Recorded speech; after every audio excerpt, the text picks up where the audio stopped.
All right, so I decided to put together a list of cards that are worth hunting for, whether you're at a flea market, searching online on eBay, or at an online auction house, at a local card show, or even a big card show like the National. These are some very rare vintage cards that, quite frankly, are often overlooked by dealers and sellers, and if you find them, can be quite valuable. And these are some examples of cards that just don't get overlooked. The what I call the big six from the T206 set. You're just not going to find these in the wild. The big, it's actually often referred to as the big four with Plank, Wagner, Doyle, and the Maggie Air. But I would throw in the Devitt and O'Hare, which is also a pretty rare card.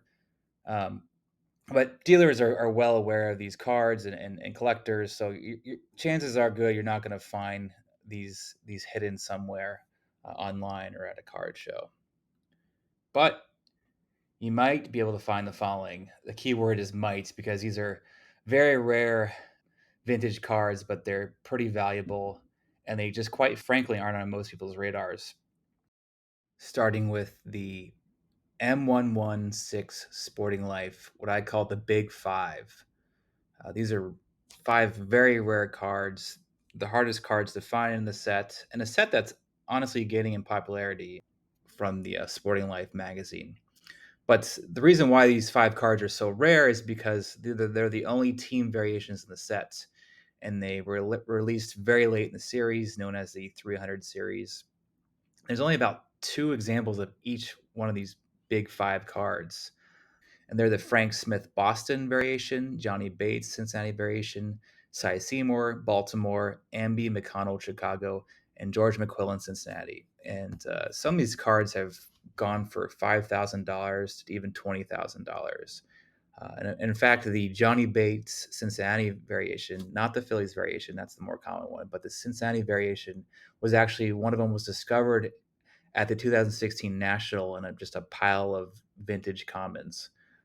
So it just goes to show these are sometimes buried, hidden gems that you might find at card shows, even though they're extremely rare. But most people are not looking for these cards.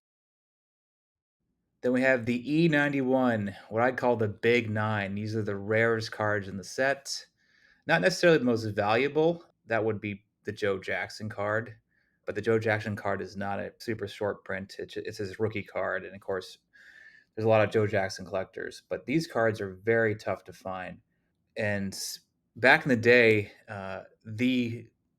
what they would consider the Honus Wagner of the caramel set was this Mike Mitchell card in the left corner.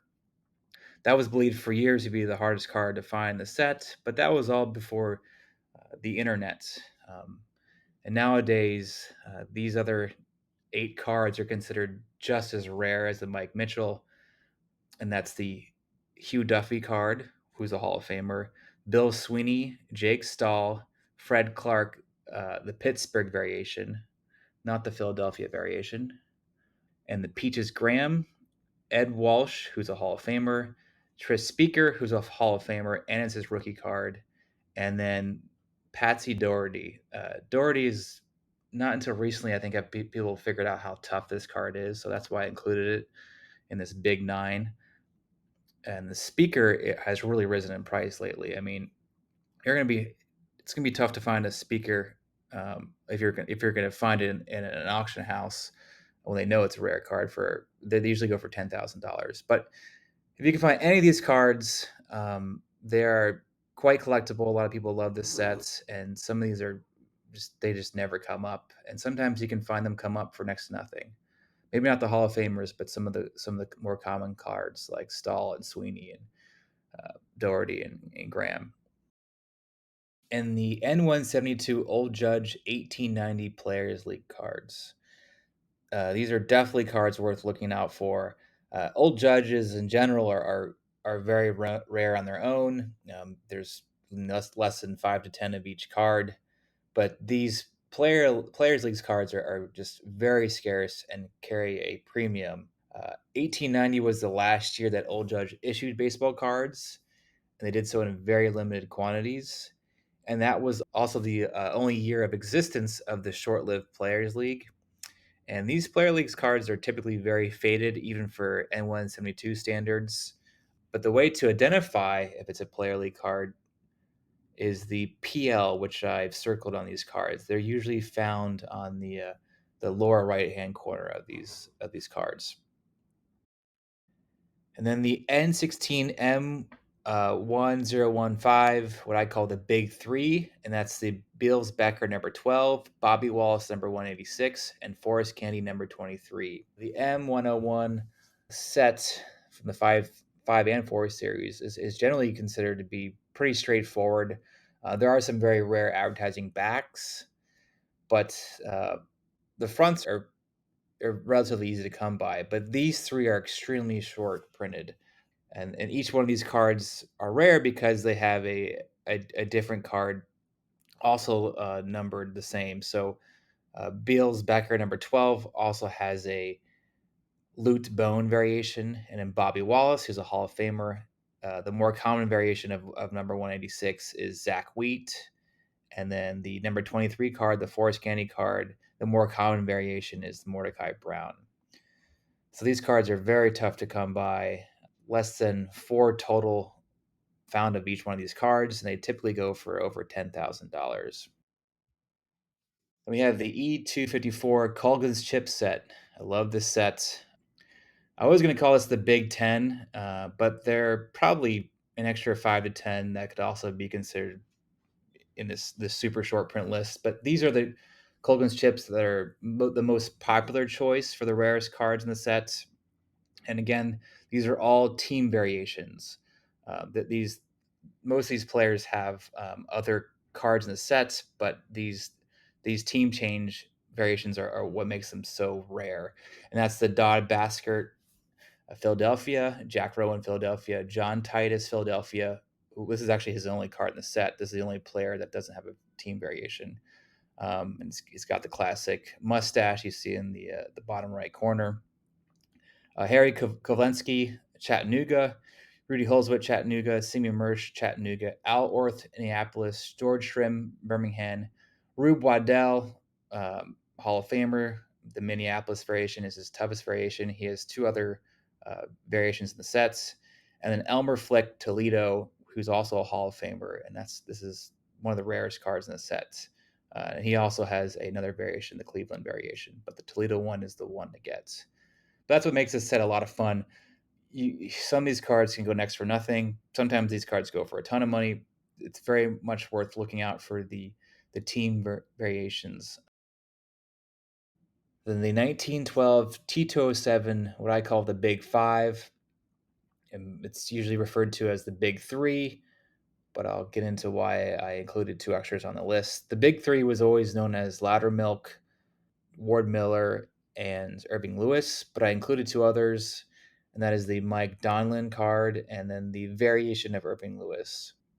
Now these cards are pretty scarce. They're all around population of less than 35, but the Irving Lewis no sleeve on emblem is extremely scarce. It's by far the hardest card to find in the set, and in general, T207 cards are tough to find, even commons. But this no sleeve emblem is very scarce. It goes for big bucks, and the quote unquote more common version of Irving Lewis, the emblem on sleeve, is also very tough to find.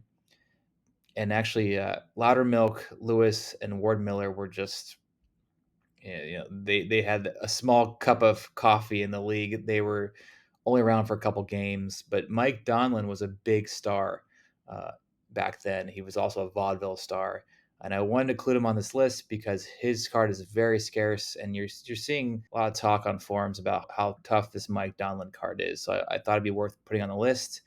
And there's certainly other cards that are very rare too, like the Pelty card, but these five cards are most often talked about in forums about being the holy grail cards to find from the T207 sets. But a lot of people aren't aware of some of these cards or how tough they are. I mean, there's not a lot of people educated on the T207 set, but these are cards that are worth picking up if you come across them in the wild.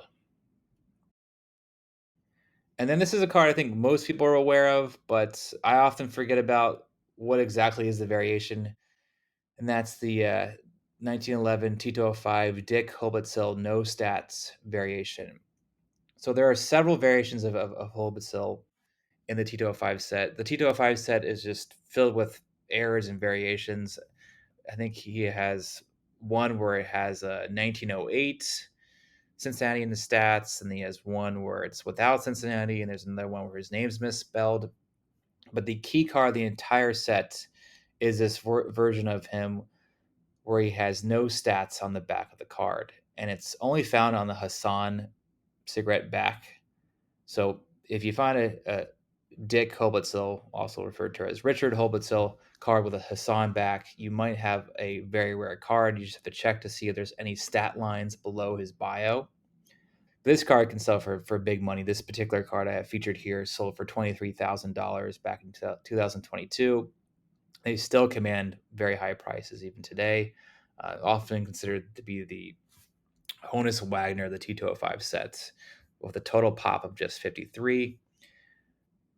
Worth digging around for if you find a Hobotzel card worth flipping over to see if there's no stats on the back, and it's a Hassan cigarette back. That's it. Thanks for watching. This video took a long time to research, so it would be greatly appreciated if you gave me a like and subscribe.